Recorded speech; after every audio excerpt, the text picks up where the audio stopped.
Day 5 in Valladolid. Super sunny outside. Today, hopefully, we'll be going to Burgos, the next destination in our journey. So if all goes smoothly, we should reach there. I had no clue what's in Burgos. I don't even know where we're going to stay right now because we're moving a little bit fast. There's no real planning going on. So we'll just crop up and see if we can get a hotel and see what the city has to offer. The Valladolid train station, it was a lot bigger than the Segovia train station, so I don't know if it's going to be as quick to get out as it was last time, but hopefully it will be not too busy this morning, so it's best probably to go early in the morning. Not feeling too great, but hopefully we'll get going and see what's in store for the rest of the day. Valladolid's got this really local, down-to-earth vibe in my opinion. It's not one of those super touristy places, or at least from what I actually saw. It's just regular Spanish streets littered with cafes, little fruit shops and older buildings everywhere. It actually reminded me a lot of smaller European cities where everyone kind of seems a little bit more integrated. I do wish I explored Valladolid a little bit more though, because I didn't stay too long. The architecture is really nice once you start to notice the details. There's a lot of warm colours and that old school Spanish feel. This was early in the morning, just heading out, so it was pretty quiet. There was barely anyone around and I was quite tired, so I wasn't exactly doing a running commentary or being too observant. The weather was perfect though. It's that kind of soft light that makes everything look cinematic, even though it's just a regular day in a regular city street. Anyway, this was the last bit before I left Valladolid before getting into the train station, and the next stop would be Burgos, which had a totally different atmosphere, as you'll see a little bit later. And now we're finally arriving in the train station.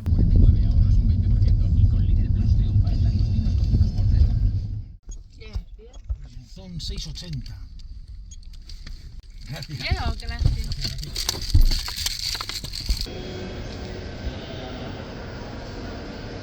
On the train leaving Valladolid heading up towards Burgos, this train's a bit busier than the Segovia line was. There were plenty of people at the station, as you can see out the windows in a moment, but the trains themselves are really clean and comfortable and they're proper quiet once you're seated. Getting there wasn't so easy though. There was no lifts between the platforms, so we had to drag our 15 to 20 kilogram suitcases up and down a bunch of stairs, which is not ideal because I have a hernia. Once we were on board though, it was pretty smooth and calm. Leaving Valladolid, the outskirts start to look a lot like they did in Madrid. The same kind of flat apartment blocks and wide open layouts, just to smaller scale. The train glides past some quiet neighbourhoods, a few parks, and then slowly shifts into some more industrialised zones with old warehouses and concrete buildings along the tracks, with a few areas with some graffiti. After that though, the scenery opens up fast, with hills in the distance, dry fields stretching out, and those little towns which are built right into the slopes. It's a view that becomes a trend the further north that the train goes. Hillside villages, faded walls, and that endless sky that always feels bigger once you leave the cities. It's on train journeys like this that you go past so many small points of interest and towns, and you just wonder what they're like because you'll never get to see them, because they're just a means to an end and just part of the journey, but not actually any of the stops. So you'll never get off to see what they're really like, which is a shame, but it also adds to the mystery. Also going 226 kilometers an hour, it doesn't feel that fast, does it? As the train kept moving, we started passing these wide open fields. The first one's bright green, dotted with irrigation sprays, feeding the crops, beside the drier, tan stretches of land. Then the hills started to rise up with forests on top, with scattered patches of farmland. Ever so often you'd spot a tractor working its way along one of those long, empty roads that cut through the plains. The whole area looked like a blend of two worlds, half golden and half green, which perfectly split across the landscape. Of course, Spain is the hub for producing a lot of farm produce and fruit, so it would be interesting to learn a little bit more about the farming industry and process in Spain. We're going 297 now. It's gone 70 kilometers more. It's starting to pick up some right pace, isn't it? This is Burgos, yeah? Just pulling into Burgos now. This is Burgos Rosa Manzano station. Burgos Rosa Manzano.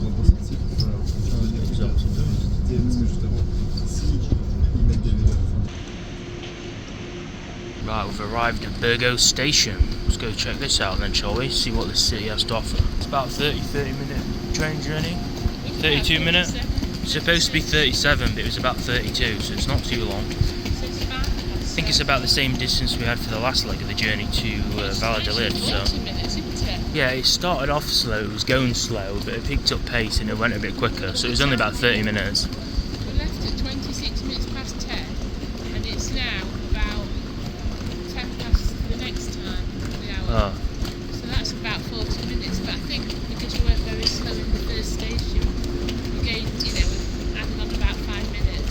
That's why it's best to do these high-speed trains, isn't it? Because you just get to destination a lot quicker than if you take the slow ones. Because the slow ones were 1.5 hours, weren't they?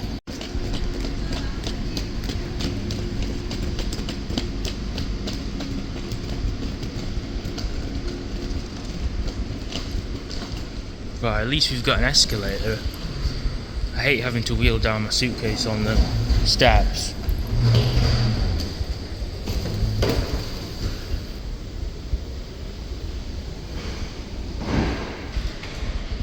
Got security again, haven't we, as well? Or is that just for the people leaving? Right, so we're in Burgos, aren't we? So the population here is a little bit less than the last one. It's about 170. Did you say 170,000? I think, didn't it? And I think the last one we were at was about 270. So it's about 100k less here. Unless those are outdated statistics, I don't know. Smaller population. The city still looked quite big when we were coming in, didn't it? After getting out of the station, the taxi ride into Burgos showed a mix of everything. At first it looked really modern. There was new apartment blocks going up, cranes everywhere, and wide clean roads. Some parts almost felt like a newly built district, with those big flat blocks and a few industrial looking buildings nearby. Maybe old warehouses or car showrooms, it was quite hard to tell. But as we kept driving it started to shift. There was small houses after, quiet neighbourhoods, and some places seemed to be under construction and others looked maybe slightly older or even a bit abandoned. You can tell it's a city that's still growing and possibly in development. I guess it's still changing, kind of half modern, half traditional, but Burgos seems to be a very clean city that's really lively, and you can tell they put a lot of care into this place. I wonder if that was like an old supermarket or something. It looks like a station, it's got loads of chairs on it, I don't know what it was. Yeah, I like that graffiti, because that's like proper art, isn't it? Very nice. It's not like just ruining it, actually makes the city look nicer. Yeah. So I was talking about in the train. It looks like it goes up to a park. Looks like it goes up to a park. Yeah, it goes to Park Central. Driving through Burgos for the first time, the city feels smaller and more compact straight away, but really clean and organised. The streets are open, lined with cafes and little local stores, and there's this calm atmosphere even with people moving around. The architecture shifts again here. There's a mix of classic stone buildings and more modern apartments, but it still has that northern Spanish character to it. The first thing that stands out is how everything feels a little bit brighter and clearer, like the air itself is lighter compared to the southern cities. As you get closer to the centre, it starts to feel more alive. Small shops on every corner, people sitting out with coffee, and that kind of laid back rhythm that northern cities tend to have. There's a lot of contrast too. Newer storefronts sitting next to older facades, and little details like patterned tiles or wrought iron balconies that remind you you're still in Spain, just a different side of it. Traffic's calm, there's not much noise, you can actually hear the city breathing in a way. The weather helps too, it's partly cloudy but still bright. That soft light that makes the stone look golden. Closer to the hotel, you start seeing the old medieval walls and parts of the historic area coming into view. That's when the city starts to show its age and character. Even on a quiet morning like this, you can tell there's a lot of history just layered into every corner. And it was booming, there's a lot of liveliness in the city. There was a lot of people at the different crossing points, so we had to make multiple stops. Now, one surprise to me too is as we were approaching close to the hotel, there was actually an Oxfam outside. I've actually realised that these are quite common now in Spain, but coming from the UK, I thought Oxfam were actually a British chain, but perhaps I may be wrong, or at least they've franchised off to other places. But this is just a little bit of naivety. As well as being a very modern and clean city, Burgos has a very rich youth culture to it, so if you're a student or if you're in your 20s like I am, it's a perfect place. Catedral de Burgos, is it that one, dear? We were a little bit early, so we couldn't check in, so we just checked out the bar area and went for a walk.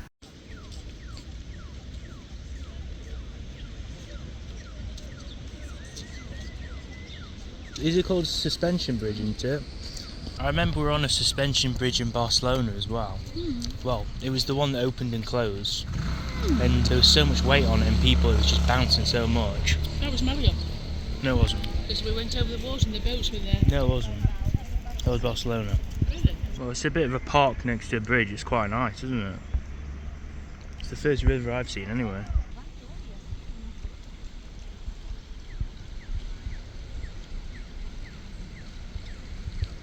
I like it when they've got independent bike lanes as well. You see these red bike lanes here, so they kind of split the traffic. They have that a lot in Europe. I don't always see that in England really as much. You know what I mean? They've also got a lot of statues here, haven't they, all scattered around as well. They always have like a nice big promenade, don't they, when you're in a park? You know, where it splits down the middle and you have all the trees and stuff.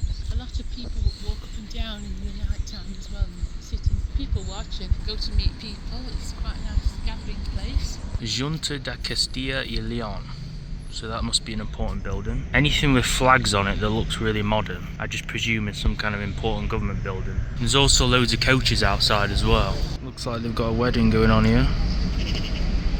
Right next to this church. I wonder how Spanish weddings are. We know how Moroccan weddings are, they're very extravagant. I wonder how Spanish weddings are. I mean, they're dressing very similar to how they do in England, really. It's not much different, is it? This statue's got such a long name. I've just looked on Google Maps. The only thing that I can actually pronounce is the last part, which says Juan de Avalon. I don't know what that means. There's quite a few people on, maybe important people, like religiously or something. Fundador de la Orden Dominicana, Patron de la Provincia de Burgos, al Gran Burgalese Santo Domingo de Guzman y de Aza, 1170s to 1221. The statue has multiple faces, 4 different faces with different statues. Here's another statue as well.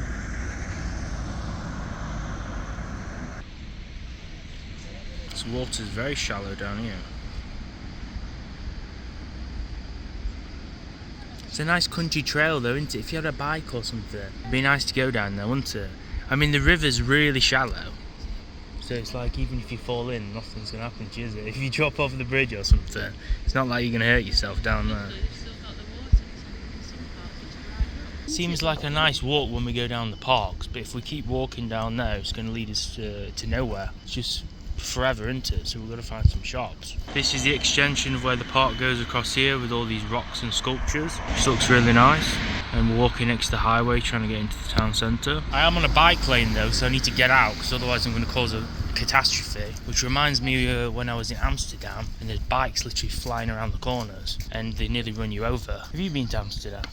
Yes, but many years ago. Yeah. I did enjoy it, the canals and some of the houses by the canals are amazing. Beautiful. I just remember like there's bikes literally flying around the corners everywhere. Because most people are obviously choosing bike to get around, which is quite nice. Obviously, if you went, it'd be nice to obviously take a bike and get around and stuff. But eating Colacao panadas, kind of got addicted to these. Super nice. It's like a chocolate biscuit with chocolate on the back and chocolate chips. Good shout. This neighbourhood's very modern and clean. Look at this. All the bricks. These are definitely new builds. It looks like something out of Cat in the Hat. It's like when they have that Cat in the Hat neighbourhood in that film where it's like almost too clean and too modern. I wouldn't expect this from Spain. But if you lived here, you could walk down, have a nice stroll, sit on your bench. You know, if you're a grandma, you'd have a bit of shade from the sun. This would probably be quite nice for old people. I mean, these look a little bit older. They look quite quaint, don't they? Because they've got a small kind of entranceway with like the gates and stuff. They've not been built for the older generation like we do in Britain. Well, they're not as new properties. What about this? I quite like that yellow style though. You know where you see the buildings that are orange and yellow? Especially in this country with the sun. It's beautiful. That's like a typical Spanish style. I personally think this style's really nice. But then some of them look kind of overgrown and abandoned. I mean, that could be on a horror movie. Like, you don't know if some people live in all of them, do you? I think so. I'm sure people live in most of them, but that one back there looked like it was abandoned. Maybe. It's like down every street here, all the houses are a little bit different, aren't they? You know, like all the styles of builds and stuff. So we'll just go in that Carrefour then, look for some groceries. I think that's the one we're looking for because we saw that on the map, but there was an El Campo who's only 1 minute away. So it might be on the same road, you know. It might be the opposite end. What's in it? It's an empanada, but what's in it? No idea. Is it like tuna and tomatoes? I don't know, it didn't say. It's a lucky dip, hopefully it's nice. Nice. I think personally that looks disgusting. Oh, it's cheese. I won't personally eat that. This is an important building, Capilla Adoración Eucaristia Perpetua, Parroquia San Jose Obrero.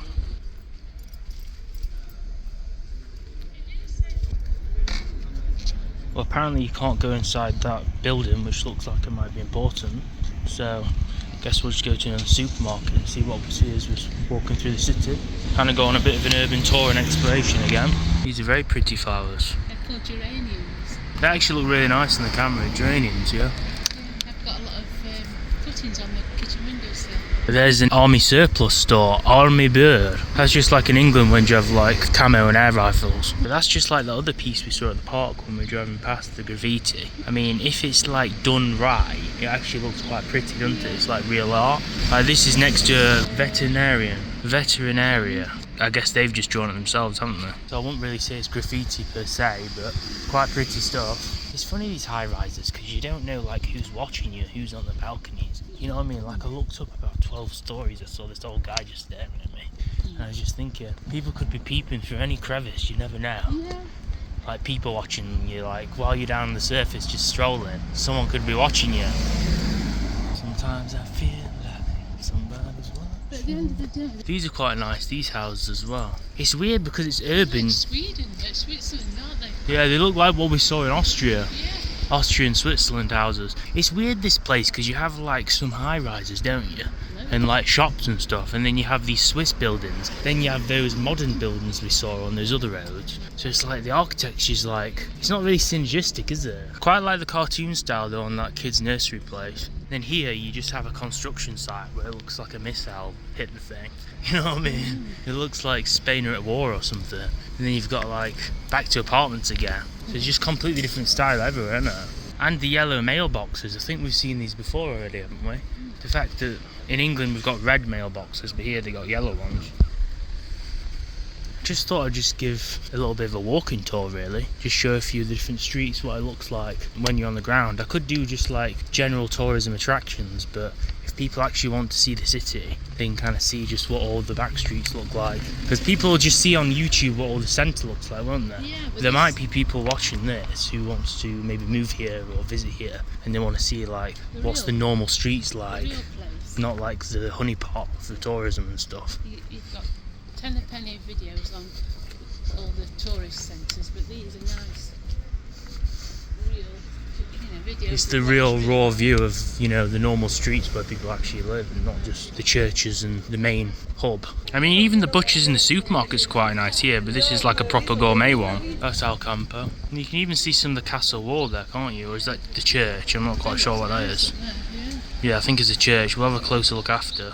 See what's inside here. So I stopped by Al Campo to grab some food and check out what they're selling, and I figured it'd be interesting to show what stores here actually look like inside and what they stock. Prices in Spain are surprisingly decent, and a lot of local and store brand products, and the cost of things like tuna, eggs or bread tends to be lower than most of the Western Europe countries. You see a lot of the Ocken brand everywhere. Their bio and eco labels are all over the place, from cereals and oat milk to chocolate bars. The variety's good too, plenty of healthy options, organic stuff and products made in Spain. Even the basic things like pasta, yogurts and cold meats are really affordable, and most of them sitting around €1 to €2. It gives a pretty good idea of the general cost of living here, so if you're moving to Spain or staying long term or just going as a tourist, groceries don't really break the bank. What's nice though is how clean and organised the stores feel. There's a mix of local and European brands everywhere, but it's all familiar enough that you can adapt fast. Just a small detail, but even walking through aisles like this tells you a lot about the daily life here. And a lot of people in England are interested with the cost of living, so I thought I'd cover it. It's usually eggs, bread and milk that people want to see the prices of.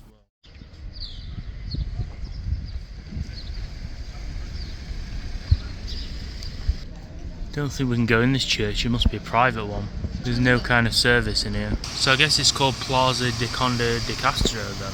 Forum Evolucion Palacio de Congresos y Auditorio.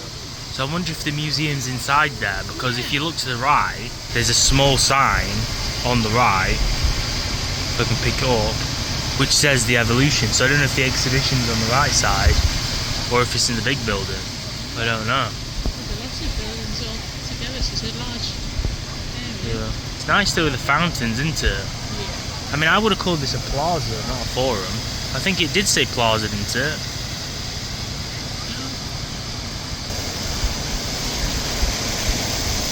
The water jets, they're going to go up and down. It's like dancing. €3.80. It looks like they're doing toast there as well. So you get hot chocolate and churros for $3.80. It's that thick chocolate though, isn't it? It's not that thin stuff, it's that really thick, gloopy stuff. Or at least if they do it right. I don't know if it'll be as good as Granada. It looks a lot darker on the video because we're in the shadows, but it's very warm and sunny in here. In the distance there's a church. It's very reminiscent of the Gaudi architectural style. I did do like a video when we were in Barcelona where they have all these jagged edges and building style. I presume it's probably a different architect because this is a smaller city. Burgos is not really near Barcelona, is it? I mean, we're coming further up north now, but Barcelona is right to the northeast, isn't it, on the coast? I think most of Gaudi's works were just Barcelona, but I might be wrong. I don't know the history behind his architecture too much, even though we did read quite a bit about it.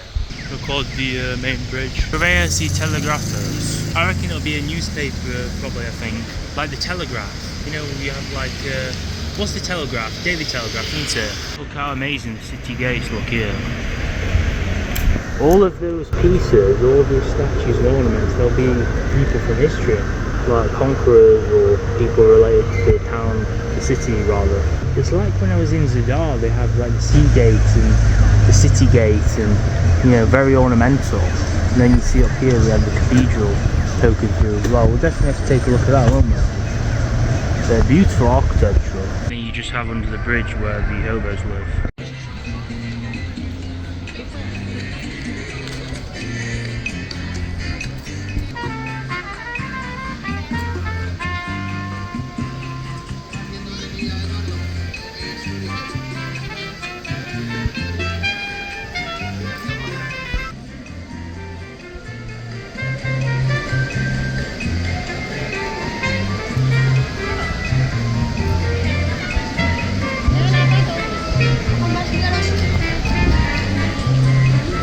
It's like a prison, isn't it? I wonder where that leads to because they've chained it up. You know, They go into the city. it might be one of those things where it's like not a labyrinth, like a catacombs or something. You know what I mean? It might go underneath the city. You know where they have like secret passageways. It's like in Paris. You can go underneath the city under certain tunnels. You either need a special tour or someone needs to like smuggle you down some kind of opening. I've seen on the YouTube, but maybe that'll lead to something similar.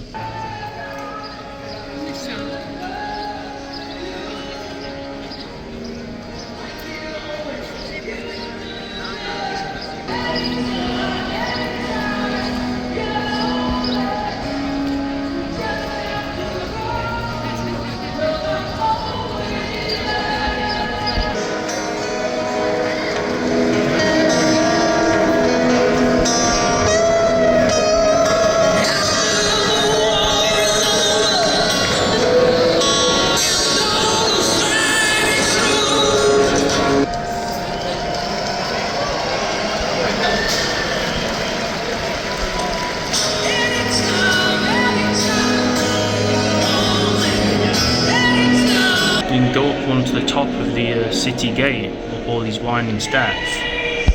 Segunda planta, primera planta. So that'll be the main floor, won't it? And that's the second floor. Segunda would be the second, no? I presume. Mural di Vela Zanetti. El interior del arco de Santa Maria está presidido por un gran lienzo del pintor burgalés José Vela Zanetti, alusivo a la fundación de Castilla y de la Conde Fernán González, fechado in 1969. Don't know if my Spanish accent's very good, but I'll try my best with that one.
After walking right by the cathedral and passing through, not expecting anything, we suddenly ran into a full-on rock concert. They were doing some rock or heavy metal music, and I presume it was a Spanish band playing some classic covers, stuff from Survivor and a few other great bands. The whole square was absolutely packed. There was hundreds, maybe even thousands of people, and they were all singing along, dressed in black and just totally in the moment. It was a really refreshing surprise to see, because everyone was just united by the music, and it was just generally good energy. You could really feel the youthful spirit here, and that's why I mentioned that earlier in the video, because there's just a sense of community that Burgos seems to have based on my visit. It's one of those moments that reminds you why traveling's worth it. You just walk into something unexpected and it ends up being one of the coolest memories of the trip. Unfortunately, I didn't manage to go in the cathedral. That'll be the main entrance, won't it, to the cathedral? Up these steps. Crazy how many people are in here. It's like blooming anchovies in a tin down here. Why don't we just go up this way on the right? Then we won't be in that crowd. There's way less people.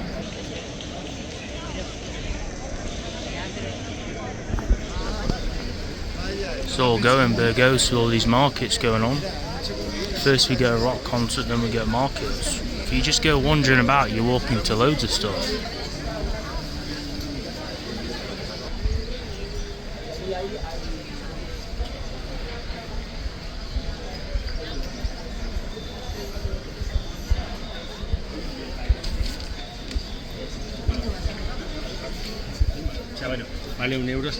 Just like the Vienna markets at Christmas. It's exactly like the Vienna markets at Christmas, isn't it, really? Exeter Market. A lot of the similar stores. Sell all the crafts. Pens and wallets. Britain, everybody has.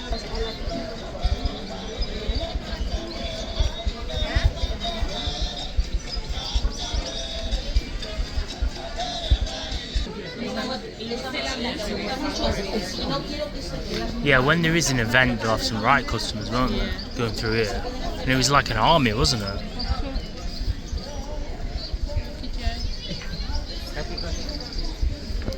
Punto a mana mi Medusa.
We're explaining the technique.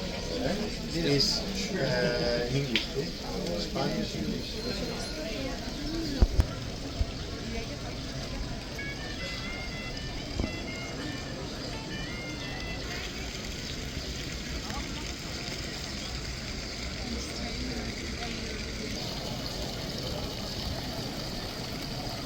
All in all though, I'm getting quite a good impression of this Burgos. It's very modern. We've walked into a few random events, didn't we? We've got a market, we've got some musicians playing. I don't know who that band was, but the fact that it's a free event, I mean... It's a nice place because we're in the centre, we're able to appreciate it and look, see the beauty. When I came in the train and when I came in the taxi, I thought, oh, this is good. It's all got graffiti and very tall places. But when you actually get in the city centre and see all the beautiful buildings and the lifestyle, lovely. The fact that it's a free event obviously is going to attract loads of people into it. So their concert was probably more packed than people who are like fairly famous, because It was obviously, if it's free, you're going to get everyone just watching it, aren't you? It's like a crowd effect, isn't it? When there's more people are going to flock to it. It's going to keep getting bigger, and then it obviously generates them notoriety, doesn't it? You know what I mean? Because there's so many people watching Did it. you notice there's so many people in those packed genre? Well, even people just dress punk, even if they're not.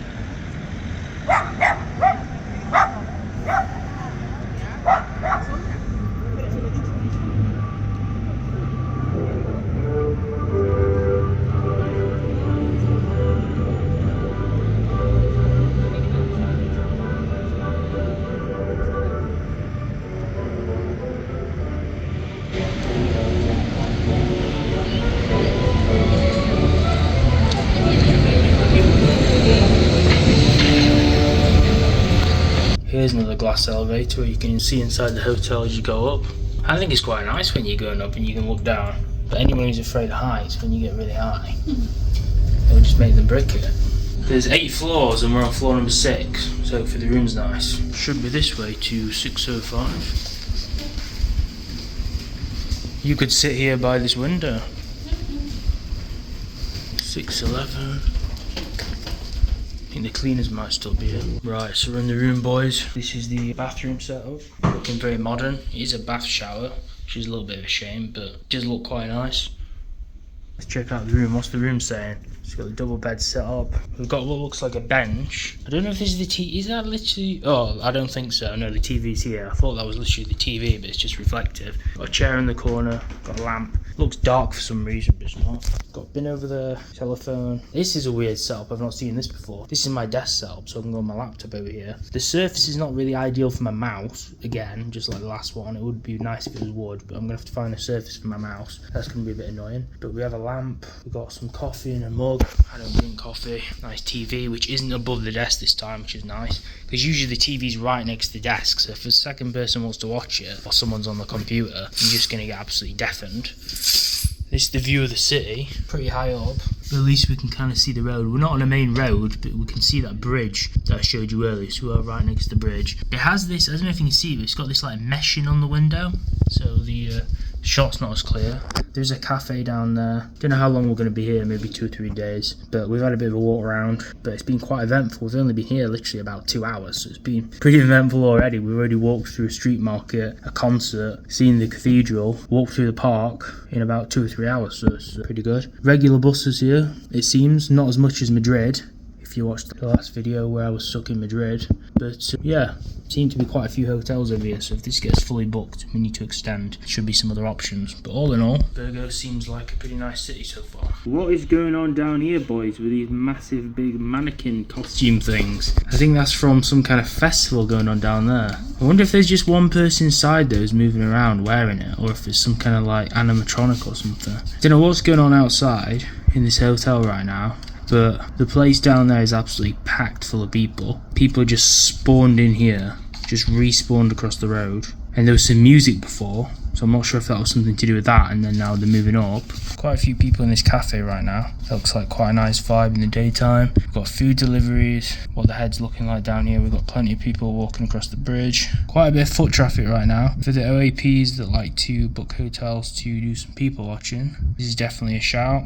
Oxfam there as well. There's actually an Oxfam in Spain, which I had no clue about. I didn't know they were international. It says Intermon, whatever that means. So we've been given a magazine in the hotel, and there's something about it here. I guess this is to do with it. It says El Curpilos. I think it's some kind of festival. So there's also international folklore celebration in Ciudad de Burgos, so that's the city of Burgos, but it's this one we're looking at. So if anyone understands Spanish, you can translate that, or underneath there's also English. So it says, declared of regional tourist interest, Curpilos, or Corpus Chico, is the most authentic festival in Burgos. It combines the sacred and the profane. Its origins are believed to be in the celebration of the Christian victory over the Muslims at the Battle of Las Navas de Tolosa in 1212. It is known as El Dia del Paro. The festival is celebrated on the Friday following Corpus Christi, and it's linked to the monastery of Santa Maria la Real de las Huelgas, where the most formal events take place. So for anyone who is a Christian and you're interested in those festivals, that's a nice little bit of history for you for Burgos. So this is just one other POI we're stopping at on this train journey home. It's interesting when you just spawn in these random towns and cities, you have no clue about them, but you can kind of read about the culture and you just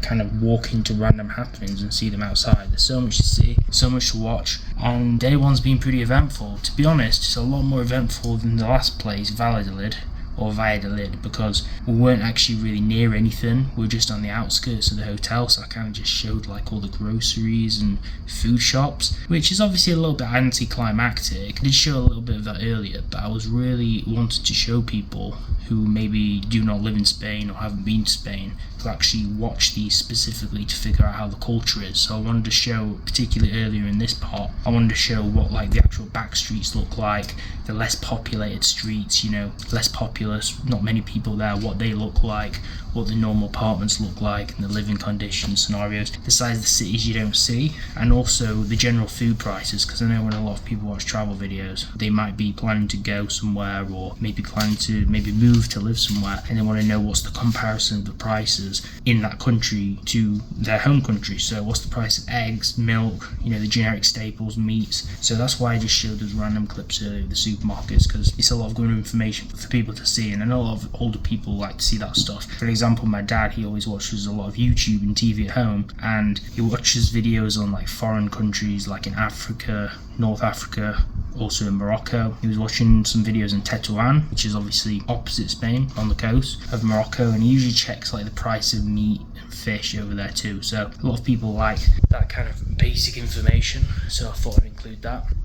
So far so good. Right, so it's day 7 of the journey now, after the first day in Segovia, and we're still in Burgos. So we've been to 3 places so far, which is quite impressive in a week as far as I'm concerned. 3 different cities in a week, I think that's quite good. In the same spot again as yesterday, just another shop haul, got some nice stuff, just some fruit and some yogurts, trying to be as healthy as possible, because we've been eating a lot of junk recently as well, to be honest. It's not been so consistent, but you gotta try your best even when you're travelling. Yeah, again, all the architecture is completely different around here. You can see there's some pretty cool graffiti on this carriage as well. I'm not sure if the people who live here do this graffiti themselves, but they've done a pretty nice job, if I do say so myself. There's some of these buildings are kind of classical villas. Some of them are like flat blocks, as you can see in the distance. Some of them are nice looking townhouses, and some of them are kind of classical yellow and white Spanish houses, just like the other street we showed yesterday. So I'm just kind of walking down 2nd Street right now, just to add a bit of variation.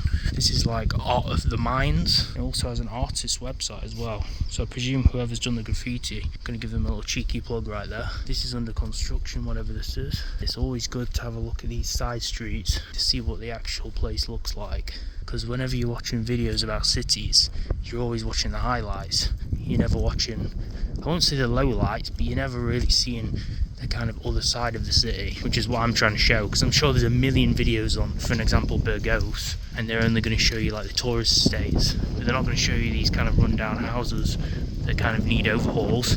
They definitely need refurbishment for sure, although there is some really nice modern flat blocks. It's kind of like a pick and mix you get in here, it seems. There is stuff in these windows upstairs too, so I don't know if these are vacant lots per se, or if people are actually living in there. Not 100% sure. Also, there's drinking fountains around here as well, so if you are thirsty on hot days. Also, there's people in this house over here as well. This place has graffiti on it too, but people go into the garage, normal people, so even though there's a lot of graffiti around here, people are living in this place, and it is actually a nice area, don't get me wrong, to be honest. It's not like it's completely run down. I've definitely seen worse. It's actually quite pretty in most parts of it. In fact, the graffiti art's actually really nice, especially on this mural over here. I'm not sure what it says in Spanish, but I do quite like these green colours though as well. This seems like a popular colour for a lot of buildings here, green and this kind of granite kind of shade of rock. And this looks like a really upmarket area. It is actually a really warm day today, so this vibrancy, it's not any editing or colour filters, as you can see, it's just raw on the camera. It's just really warm and vibrant in the sky today. I'm going to take a little bit of a detour and go through this park. Some of these walkways are absolutely stretched for miles, as you can see. I didn't go through here yesterday, so I'm going to give a little bit of a brief showcase of it. Not sure if anyone lives in there. I'm not sure if there's a homeless issue in this part of Spain or not. But usually when I've gone urban exploring abroad in different areas, I've always found abandoned tents or people sleeping in the forest, and I've ran into some pretty weird situations. So I'm not looking to get too deep into it. Might send this to my friend Lawrence maybe, hopefully he'll be watching. But when I was visiting him in Croatia, I saw some extremely weird things at night in the parks when the homeless were sleeping in the trees. People doing some questionable things in the bushes as well, so don't want to get too stuck into that side of things, but you'll see some pretty weird stuff. What's up, boys? Day 8. We are still in Burgos. Not sure if I'm going to be doing much this morning either. I've just been trying to think about maybe taking the last 2 days to relax. Watching a bit of YouTube right now. Watching some True Geordie talking about this Usyk fight.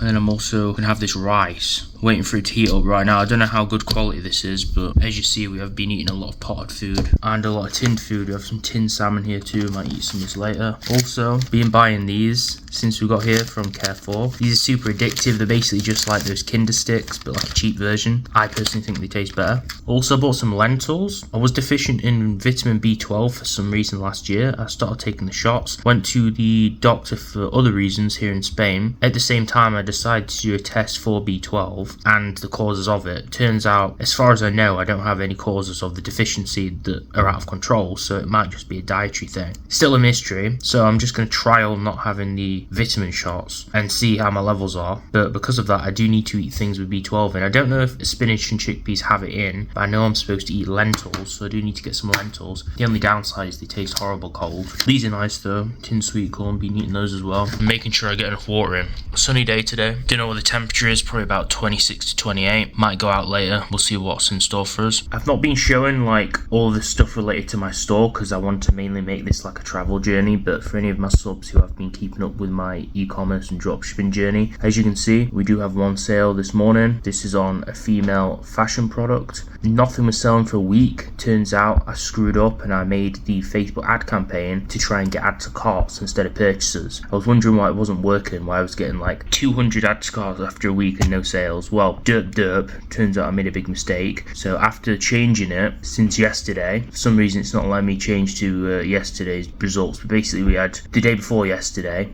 we had one sale of the product, then yesterday we had 2. Today we've got 1 so far, hoping for 2 or 3. So if it's consistent, we're going to increase the budget. It's a really low budget, it's like $30 or $40 right now, but it's happy to see things are working again. And the second store's been on around 150 to 200 profit per day too, which is pretty nice. So we'll just see what's in store for us, and when I get home I'll have more focus on getting those scaled up. I honestly wish pot noodles had these draining lids because it makes it so much easier to drain these instant noodles, honestly.